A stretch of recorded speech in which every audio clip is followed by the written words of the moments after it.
गर्मी महिनामा हामी मध्ये धेरैजनाले ग्लुकोज पानीको सेवन गर्छौं किनभने हामी के बुझ्छौं यसको सेवन गरे पश्चात यसले हामीलाई तत्कालै ऊर्जा प्रदान गर्दछ। तर वास्तवमा कुरा यतिमा मात्र सीमित छैन। आज म तपाईहरुको माझमा ग्लुकोज पानीको बारेमा केही कुरा गर्दैछु। नमस्कार, म तपाईहरुको फिजिशियन डाक्टर विवेक प्रभात शाह, उदयपुर विशेषज्ञ पोलिक्लिनिक गाईघाटबाट। यसको सेवन गरे पश्चात ऊर्जा त पक्कै पनि प्रदान गर्दछ, तर स्वस्थ तरिकाले होइन।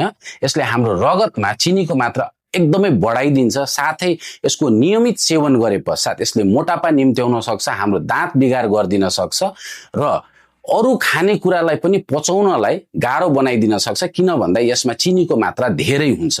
अब कस्तो व्यक्तिले यसको सेवन गर्ने र कस्तो व्यक्तिले यसको सेवन गर्नु हुँदैन। जो कोही एकदमै एक्टिभ हुनुहुन्छ, एक्सरसाइज गर्नुहुन्छ, जिम गर्नुहुन्छ, उहाँहरूले आफ्नो एक्सरसाइज पश्चात मात्रा मिलाएर यसको सेवन गर्न सक्नुहुन्छ।